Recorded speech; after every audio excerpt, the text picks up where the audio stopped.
Bonjour, bonsoir, shalom mes frères et sœurs, gloire à Dieu, merci infiniment Seigneur éternel de cette grâce qu'il nous a donnée d'être encore là pour partager sa parole, son amour, que son nom soit loué. Merci infiniment Seigneur éternel Dieu Tout-Puissant. Mes frères et sœurs, que le Dieu Tout-Puissant nous soit favorable. Faites des bonnes actions au nom de Jésus-Christ.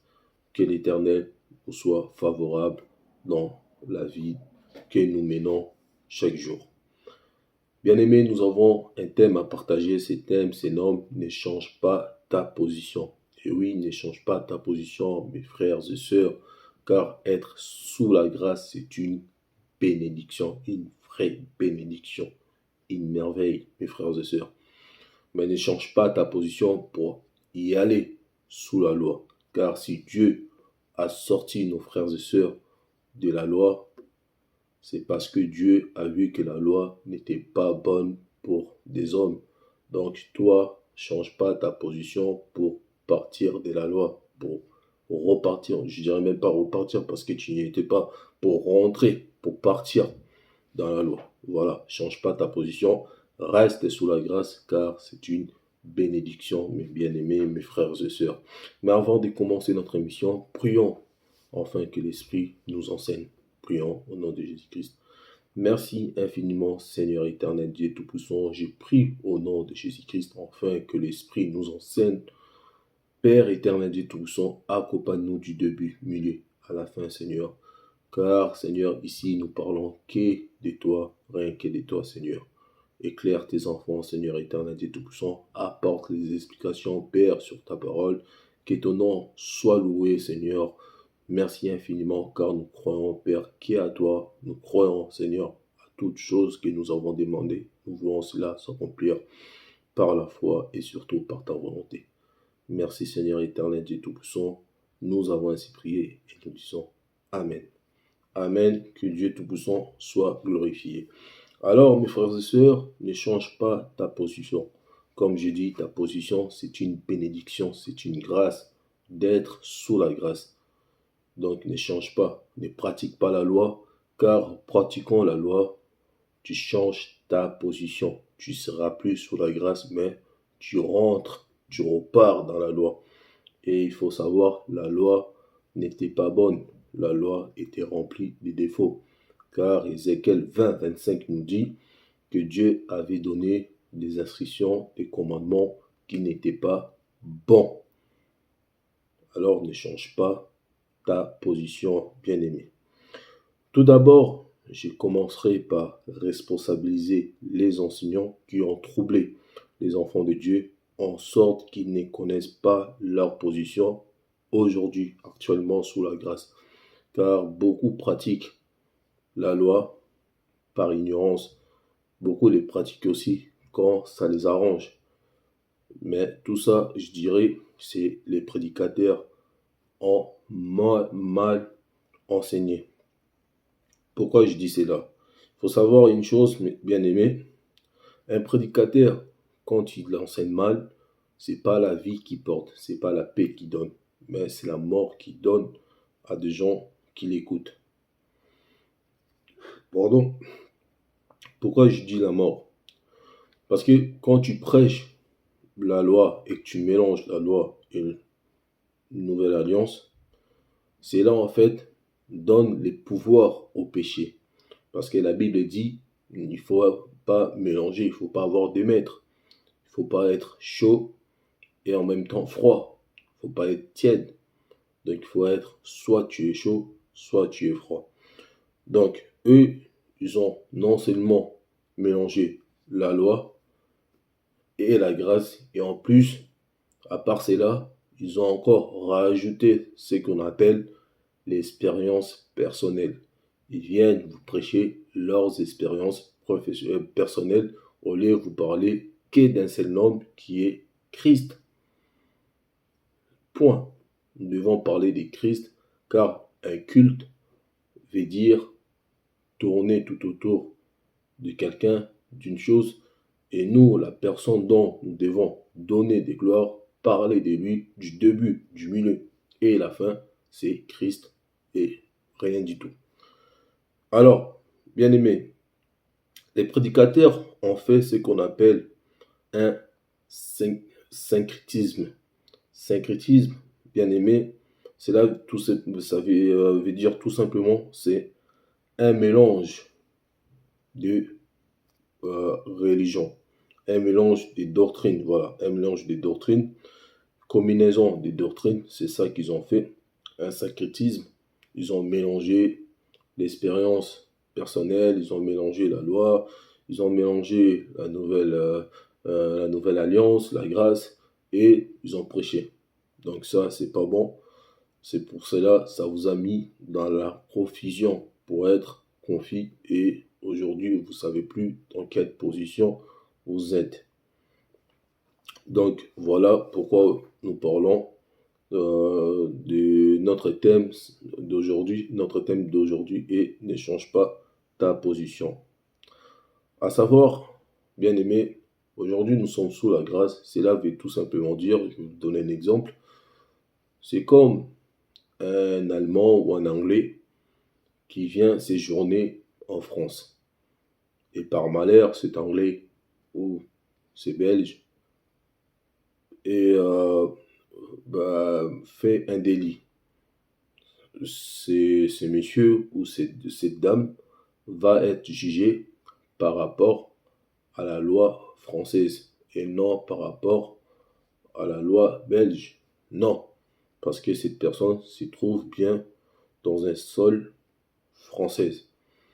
Donc, cette personne va être jugée par rapport au délit que la personne a fait. S'il y a eu un excès de vitesse, si c'est 90 euros, va avoir l'amende de 90 euros. Si là-bas en Belgique c'est 110 euros, ici il aura 90 euros parce que c'est la loi française est comme ça. C'est la même chose, nous sommes sous la loi, donc nous devons obéir à la loi de la grâce et non à la loi sous la loi de l'Ancien Testament. Voilà pourquoi notre frère Paul va dire ceci en Romains 2,12. Tous ceux qui ont péché sans la loi périront aussi sans la loi. Et tous ceux qui ont péché avec la loi seront jugés par la loi. Donc, vous voyez, c'est chaque chose, ça va de pair en pair. Donc, nous sommes sous la grâce, nous devons parler de la grâce et faire les choses que la grâce nous dit de faire. Donc, et non, nous sommes sous la grâce et pratiquer la loi. C'est pas comme ça. Alors, ne devons pas mélanger, parce que nous ne pouvons pas mélanger ces choses bien aimées. Mais à savoir, Abraham, Isaac, Jacob, Joseph n'ont pas vécu sous la loi, mais dans l'Ancien Testament. Parce qu'ils ont fait des choses par les ordres ou par les biens de l'Ancien Testament et non sous la loi. Mais Moïse jusqu'à Jésus, ils ont été sous la loi. Voilà pourquoi je dis, c'est pour cela il faut bien diviser la Bible à comprendre que certaines choses que Christ nous a dit, il faudra savoir à qui Jésus a dit cela, à qui Jésus s'adresse, à qui Jésus partage ces choses. Donc, tous les versets dont Jésus a parlé, cela ne s'applique pas que pour nous. Nous ne sommes pas censés à reprendre tout ce que Jésus a dit et l'appliquer aujourd'hui. Non, c'est faux, archi faux, car il y a beaucoup de choses que Jésus a dit, cela, ça ne nous concernait pas. Mais aujourd'hui, ils mélangent, ils font la confusion à prendre la loi, à mélanger, à appliquer la loi sous la grâce. Et comme les fidèles, les enfants de Dieu, certains n'aiment pas méditer la Bible, ils disent tous Amen, par ignorance. Et ça, c'est pas très bien du tout. Mais, bien aimé, il faut prendre le temps de méditer la Bible. Nous allons prendre un exemple en Ésaïe 55, 6. Qu'est-ce qui nous dit la Bible? Cherchez l'Éternel pendant qu'il s'y trouve. Invoquez-le tandis qu'il est prêt. Voilà ce qu'il nous dit, Ésaïe 55:6. Cherchez l'Éternel pendant qu'il s'y trouve, invoquez-le tandis qu'il est prêt. Ces versets-là en Ésaïe 55:6, aujourd'hui ces versets, ça ne nous concerne pas.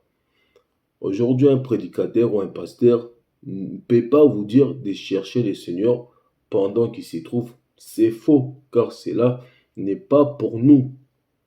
Je vous assure, mes frères et sœurs, c'est là, ça ne nous concerne pas. Ce verset n'est pas adressé pour nous.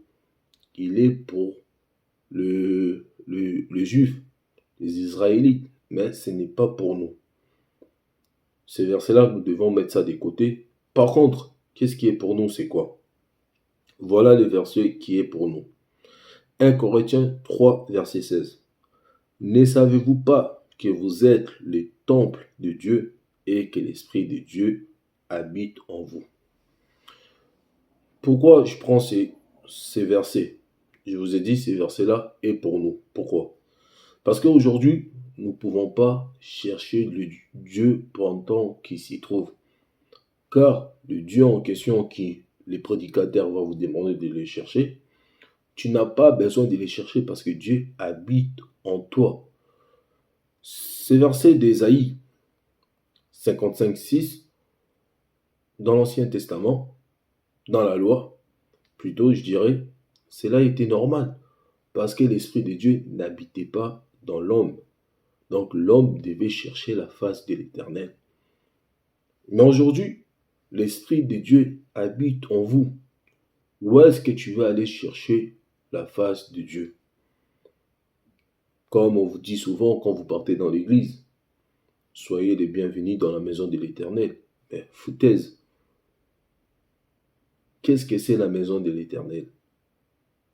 Ce qui veut dire quand tu arrives à l'église, tu es à la maison de l'Éternel, et quand tu sors de l'église, tu laisses la maison de l'Éternel, tu rentres tout seul et l'Éternel reste dans l'église. Toute la route que tu vas faire de l'église à chez toi, ben, tu seras seul, car la maison de l'Éternel est restée là-bas. Donc c'est faux. Vous voyez, tout ça c'est faux. Ces versets-là de chercher l'Éternel pendant qu'il s'y trouve, aujourd'hui nous ne pouvons plus les pratiquer car cela n'est plus d'actualité. Nous sommes sous la grâce, ces versets c'était sous la loi. Aujourd'hui, nous devons plutôt se concentrer à ce qui nous dit 1 Corinthiens 3,16 et de mettre notre foi sur ces versets. Ne savez-vous pas que vous êtes le temple de Dieu et que l'Esprit de Dieu habite en vous? Amen. C'est ça les versets qui nous convient. Et non Ésaïe 55, verset 6.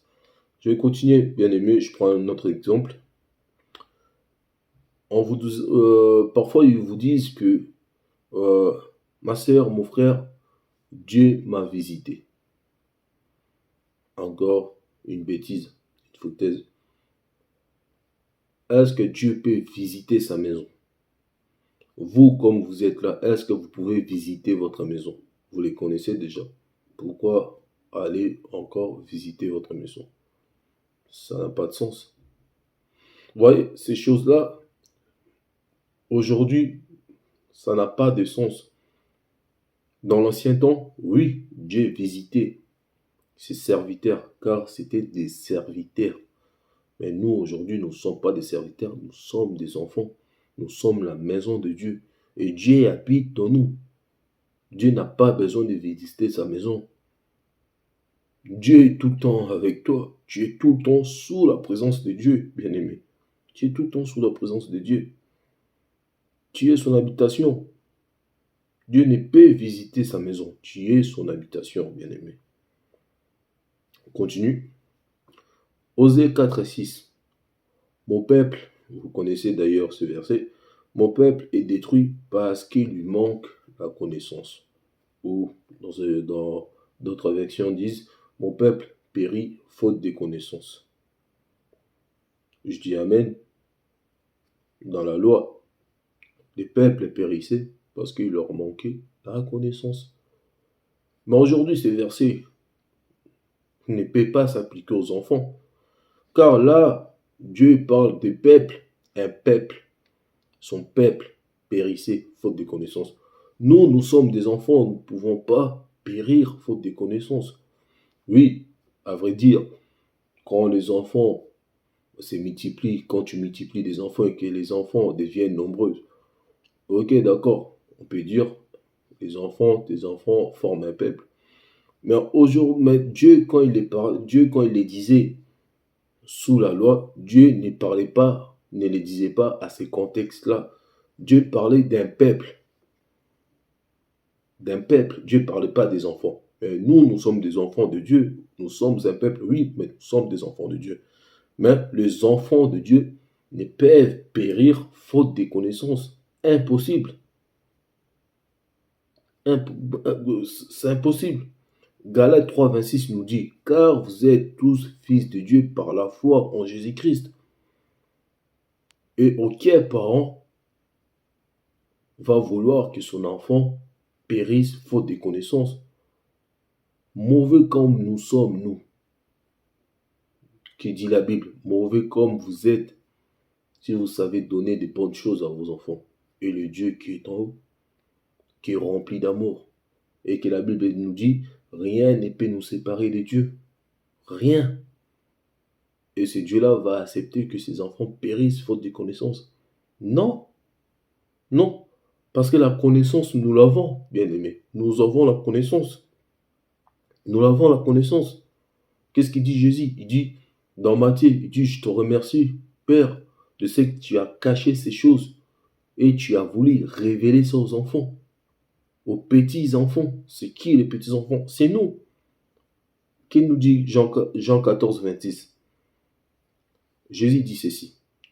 Mais le consolateur, l'Esprit Saint, que les pères enverra à mon nom, vous enseignera toutes choses et vous rappellera tout ce que je vous ai dit.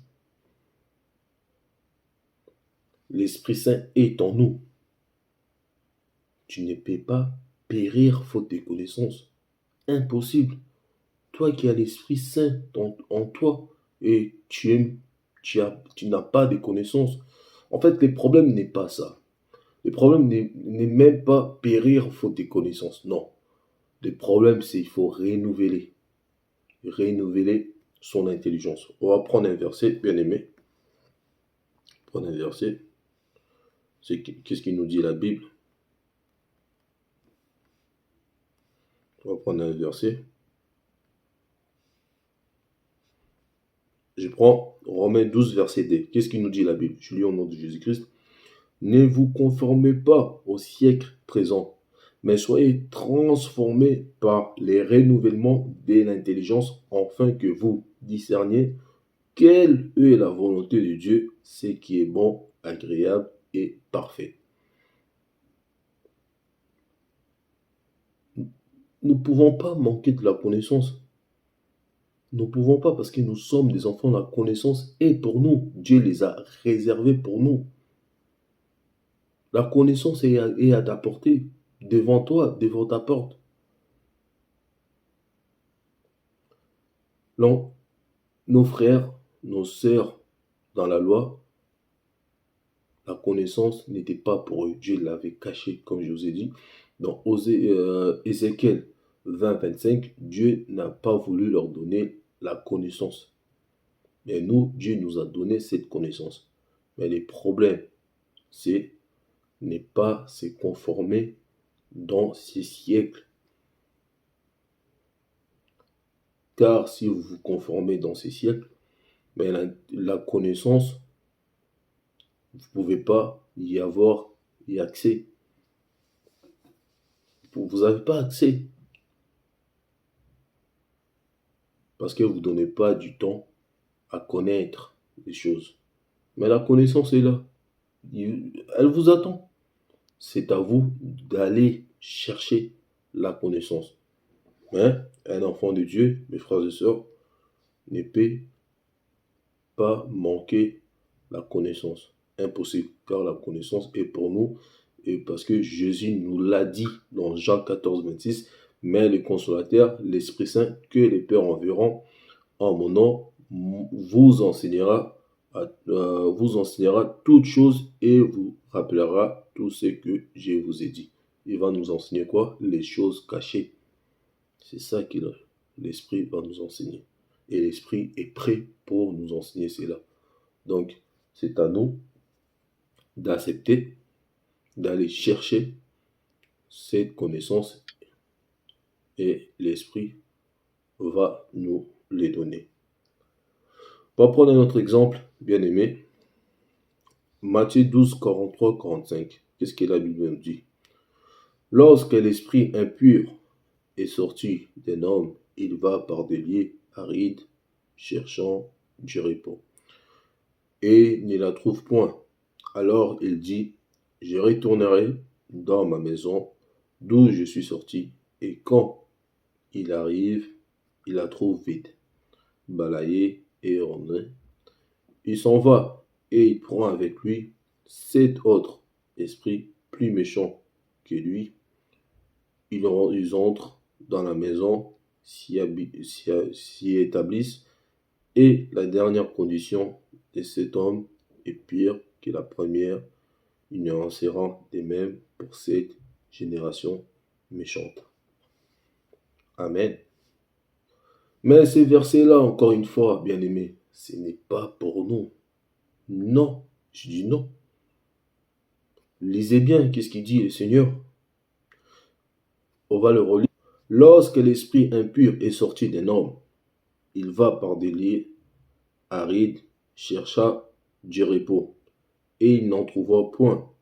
Alors il dit, je retournerai dans ma maison d'où je suis sorti.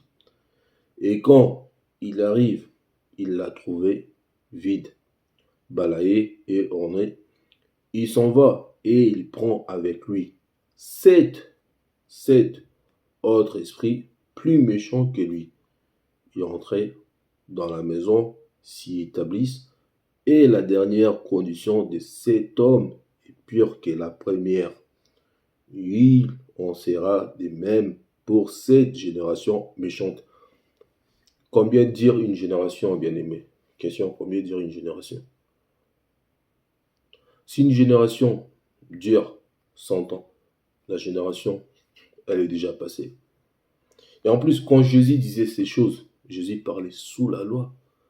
À qui est-ce que Jésus s'adressait? C'est ça la question qu'il faut se poser. Aujourd'hui, les prédicateurs, les pasteurs, les hommes de Dieu vous dites cela. Mais ils n'ont même pas à vous dire cela. Ce n'est que normal dans l'ancien temps que l'esprit sorte et quand tu aurais commencé à pécher, l'esprit revenait. Mais aujourd'hui, le Seigneur Jésus-Christ sur la croix a dépouillé, sur la croix, a publié, sur la croix, a cloué, sur la croix est sorti vainqueur pour que toi aujourd'hui, tu sois la maison du Christ et le Seigneur habite en toi. Le Seigneur, il est dans toi. Avant que le Seigneur vienne dans toi, le Seigneur a pris soin d'enlever les condamnations, les malédictions, a pris soin d'enlever la sorcellerie. Le Seigneur a pris soin d'enlever tous les esprits impurs. Et après le Seigneur, il s'est installé. C'est comme toi, ma soeur, toi, mon frère. Quand tu aménages dans une maison, tu prends soin de balayer, de faire le ménage, de mettre la peinture. Mais le Seigneur a fait pareil. Et la Bible nous dit que ce que le Seigneur tient dans sa main, personne ne peut les ravir. Personne ne peut ouvrir sa main pour prendre la chose.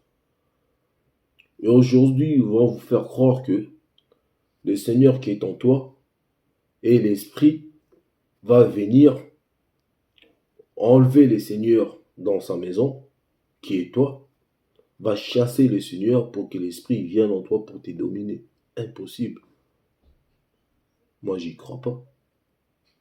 Le problème, c'est quoi? Parce que vous donnez votre croyance à toute chose. Et quand vous croyez à cela, ben ces choses-là s'accomplissent. Qu'est-ce qu'il dit Jésus?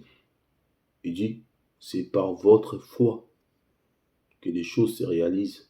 C'est dans ta foi que tu seras guéri. C'est la même chose. Si tu donnes ta foi à des bêtises pareilles, Et bien, ces choses-là se réalisent. C'est comme si tu donnais des armes au diable. Parce que le Seigneur l'a dépouillé. Il n'a plus des armes. Il n'a plus rien, le diable. Il n'a plus rien. Parce que la loi est finie. Dieu a aboli la loi sur la croix. Jésus l'a fait. Maintenant, quand toi tu crois à la loi, tu pratiques les œuvres de la loi, c'est comme si tu donnais des armes au diable pour que le diable t'attaque ensuite. Mais bien aimé, je vous assure que ce verset, Matthieu 1, 2, 43, 45, n'est pas pour un enfant de Dieu. Car un enfant de Dieu, c'est le Père qui habite en lui et l'esprit impur et peut à jamais contrôler son esprit. Ne peut pas te posséder. Car il n'y a qu'une seule place dans ton corps où l'esprit peut où l'esprit peut se démérer, c'est l'esprit de Dieu. Il n'y a quel esprit de Dieu? Il y a pas de place pour l'esprit impur. Non, tu es la maison et l'esprit impur ne peut à jamais y rentrer. Non, impossible. Impossible. Ne peut pas chasser, mettre l'esprit de Dieu dehors et venir s'installer. Non, rien ne peut nous séparer de Dieu. C'est le frère Paul qui dit, rien, rien, rien. Donnez pas vos croyances à des bêtises pareilles. On va prendre un dernier verset, bien aimé. Il y a tant de versets, il y a beaucoup. Là, j'ai sélectionné quelques versets. Je peux pas faire tous les versets, mais j'en ai sélectionné quelques-uns, bien aimé. On va prendre les derniers. Les derniers, c'est dans Matthieu 11, verset 11. Qu'est-ce qu'il dit, le Seigneur? Il dit, je vous l'ai dit. Avant de donner ces versets, bien aimés, je vais vous dire une chose. Parfois, il y a beaucoup de parents qui demandent à Dieu un quart des sagesses de Salomon. Dieu, fais à moi comme tu l'as fait à David. Dieu, donne-moi la force de Samson. Ou encore Joseph, ou encore Élie, je ne sais pas. Mais j'ai envie de vous dire, vous vous trompez lourdement. Vous vous trompez. Et c'était des serviteurs. Vous, vous êtes des enfants. Dieu les a donnés juste, même pas un peu, de ceux qu'ils avaient. Aujourd'hui, tu ne peux pas demander la moitié ou un quart des sagesses de Salomon. Non. Toi, t'en as plus que ça. T'as plus que ça. Tu ne peux pas envier Salomon, tu ne peux pas envier David, tu ne peux pas envier Joseph. Non, tu ne peux pas envier Jérémie. C'était des serviteurs bien-aimés. Toi, tu es un enfant. Qu'est-ce qu'il dit? Matthieu 11, verset 11. Je lis au nom de Jésus-Christ. Je vous l'ai dit, en vérité, parmi ceux qui sont nés des femmes, il n'en est point paru de plus grand que Jean-Baptiste. Cependant, les plus petits dans le royaume des cieux est plus grand que lui. Écoutez bien, le Seigneur dit ceci. Je vous l'ai dit, en vérité, parmi ceux qui sont nés des femmes, il n'en est point paru de plus grand que Jean-Baptiste. Jean-Baptiste est déjà dans l'Ancien, dans la loi, je vais dire dans la loi, Ancien Testament, Jean-Baptiste était plus grand que de David, que de Salomon. Jean-Baptiste était plus grand que tous. Mais qu'est-ce qu'il rajoute le Seigneur? Il dit quoi? Cependant, les plus petits dans le royaume des cieux est plus grand que lui. Nous sommes plus petits dans le royaume des cieux. Donc nous sommes même plus grands que Jean-Baptiste. Si Jean-Baptiste, il était plus grand que les Salomon, il était plus grand que David et tout. Mais nous sommes plus grands que Jean-Baptiste. Et combien de fois les Salomon? Mais aujourd'hui, un parent, un frère, une sœur, tu demandes, Dieu, fais-moi qu'est-ce que tu as fait. Fais-moi comme tu avais fait à Salomon, fais-moi comme tu avais fait à Anne, fais-moi comme tu avais fait à Sarah. Oh, bien-aimé, tu es plus que ça, tu es plus que eux. Et la Bible nous le dit. Colossiens 2, verset 10, dit ceci. Vous avez tout pleinement en lui, qui est chef de toute domination et de toute autorité. Écoutez bien, qu'est-ce qu'il dit la Bible? Écoutez les Français. Vous avez tout pleinement en lui. Bien aimé, quand la Bible dit vous avez pleinement, c'est qui veut dire tout ce que Dieu avait mis en Jésus-Christ. Nous l'avons aussi dans notre corps, dans notre esprit, nous l'avons. Mais pourquoi aller demander à Dieu de faire de toi comme il a fait? Non, toi tu es plus que ça. Je vous ai dit, n'échange pas ta position. Sous la grâce, c'est une bénédiction que tu as. C'est une grâce que tu sois sous la grâce. Beaucoup de personnes ont aimé voir être dans la grâce. Le Seigneur le dit d'ailleurs, beaucoup de personnes ont aimé voir ce que les gens voyaient, ce que nos frères dans la loi voyaient, mais ils ne l'ont pas vu. Combien de fois ils auraient tout donné pour être sous la grâce, mais ils n'ont pas été, mais Dieu a choisi toi pour que tu sois dans la grâce. Tu n'es pas n'importe qui, mon frère, tu n'es pas n'importe qui, ma soeur. Tu n'es pas n'importe qui. Colossiens 12, vous avez tout pleinement en lui, qui est le chef de toute domination et de toute autorité. Voilà qu'est-ce que la Bible nous dit par rapport à ça. Je vais prendre un dernier verset, mes frères et sœurs, et on va se séparer. Je lis Galates 3, verset 1. Je lis au nom de Jésus-Christ. Qu'est-ce qu'il dit, frère Paul? Ô Galates, insensés, qui vous a ensorcelé? Pourtant, c'est une claire vision de Jésus-Christ mort sur la croix qui vous a été présentée. Je désire que vous répondiez à cette question. Avez-vous reçu l'Esprit de Dieu parce que vous avez obéi en toute la loi ou parce que vous avez entendu et cru la bonne nouvelle? Comment pouvez-vous être aussi insensé? C'est que vous avez commencé par l'Esprit de Dieu. Voulez-vous l'achever maintenant par vos propres forces? Par vos propres forces, par les jeûnes de prière, par les séminaires, par les mangengengue, par les montagnes. Avez-vous fait de telles expériences pour rien? Il n'est pas possible que ce soit pour rien. Quand Dieu vous a accordé son esprit et réalisé des miracles parmi vous, le fait-il parce que vous obéissez à la loi ou parce que vous avez entendu et croyez à la bonne nouvelle? C'est ainsi qu'il est dit au sujet d'Abraham. Il eut confiance en Dieu et Dieu les considéra comme justes en tenant compte de sa foi. Vous devez donc les comprendre. Ceux qui vivent selon la foi sont les vrais. Vous croyez que les péchés est rentré par un seul homme. C'est pour cela que le monde est devenu comme ça. Mais croyez aussi que par un seul homme, le deuxième Adam, Jésus-Christ, par lui, que tout est accompli. Tu n'as plus besoin de rien faire. Tu es sous la grâce. Installe-toi. Dieu a déjà tout fait. La vie chrétienne, c'est de découvrir qu'est-ce que Dieu a fait. Ce n'est pas ce que Dieu va faire. Bien aimé, c'est très important. Alors, j'ai fini. L'Écriture a prévu que Dieu rendait les non-juifs justes à ses yeux à cause de leur foi. C'est pourquoi elle a annoncé d'avance à Abraham cette bonne nouvelle. Dieu bénira toutes les nations de la terre à travers toi. Abraham a cru et il le fit béni. Ainsi, tous ceux qui croient sont bénis comme il l'a été.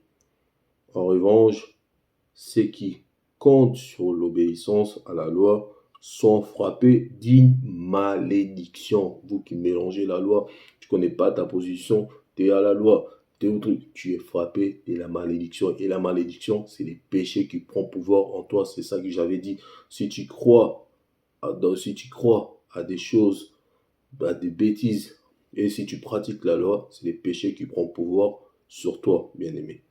En effet, les Écritures déclarent: maudit soit celui qui ne met pas continuellement en pratique tout ce qui est écrit dans les livres de la loi. Et j'ai envie de dire, personne aujourd'hui met toute la loi en pratique, car vous prenez certaines choses et vous laissez certaines choses. Donc vous êtes maudits. C'est pas moi qui vous maudis, c'est la Bible qui le dit. Celui qui est juste par la foi vivra. Or, La loi n'a rien à voir avec la foi. Au contraire, comme il est également écrit, c'est lui qui met en pratique les commandements de la loi vivra par eux. Et Christ est devenu objet des malédictions pour nous. Nous, nous avons nous a délivrés de la malédiction de la loi. L'Écriture déclare en effet, maudit soit quiconque est pendu à un arbre. Ça c'est Jésus. Christ a pris cette malédiction, car les Écritures disent maudit quiconque est pendu sur l'arbre. Donc c'est Jésus qui était sur la croix. Il a pris toutes les malédictions, tous les blocages, tous les envoûtements, toutes les condamnations familiales, tout ça, pour qu'aujourd'hui nous soyons affranchis et que nous soyons libres. Je finis. 14. C'est ainsi que la bénédiction promise à Abraham est accordée aussi aux non-juifs grâce à Jésus-Christ et que nous recevons tout par la foi, l'Esprit promis par Dieu. Franchement, je vous invite à lire ces chapitres, les chapitres, je vais dire, ces chapitres du début jusqu'à la fin. Lisez-le. Ça va vraiment vous donner beaucoup de connaissances. Que l'Éternel Dieu Tout-Puissant soit glorifié pour le temps qu'il nous a donné. Je vous dis bonne soirée, bonne journée, que l'Éternel nous soit favorable et que l'Éternel nous permette de nous voir encore de nouveau pour pouvoir partager. Merci beaucoup, à bientôt, au revoir.